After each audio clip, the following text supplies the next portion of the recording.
Welcome in, guys. Today we are talking about health and specifically how difficult it is to lose our health once we have it.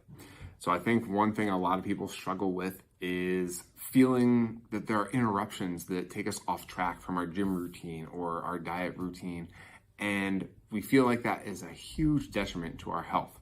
Spoiler alert, I don't think that it is in most cases, but we're going to talk about a few situations here.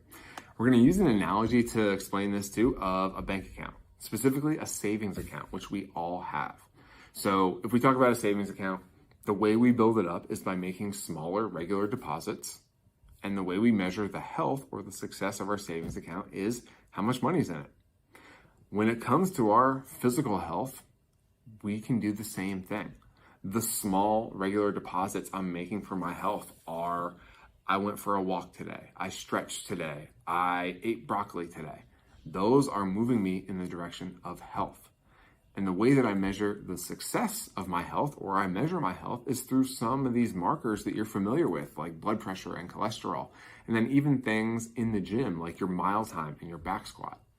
And not to say that your mile and your back squat have to be a certain level, but do they change? And can we track that change? Because if something is truly detrimental to your health, some of those markers need to change in a bad way, right?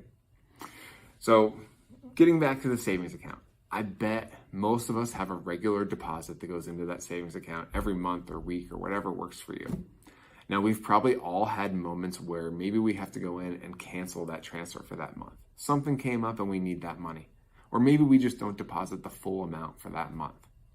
That is exactly the same as when we have to travel for work, or you go on vacation, or maybe you just have a really jam-packed social calendar and you're just not getting to the gym as often as you like. These are small blips, right? I'm not gonna go on a week vacation and come back and be 2 minutes slower on my mile time. My health is not gonna be adversely affected from that small blip. It's just that I'm not maybe moving it forward as fast as I can. Same with our savings account. Now, there's certainly things that can cause us to dip into that savings and likewise affect our health in a bad way. So think about times where maybe we weren't getting to the gym for 2 or 3 months on end, or we get sick, or we have an injury, other things that can keep us from making healthy decisions. Now, maybe we're tapping into that savings. This is similar to, the transmission goes on the car, or you have to replace the washer and dryer at home. Yeah, we're probably tapping into the savings account to do some of those things, but if we've been following the plan all along, making these small deposits, we're probably not taking our savings account down to zero. We're just putting a small dent in it. Same idea with your health.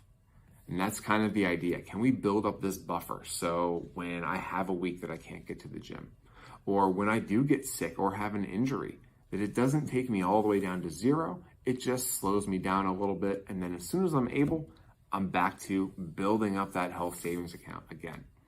So I hope this makes it a little less worrisome when you do have these small blips that come up, because they will.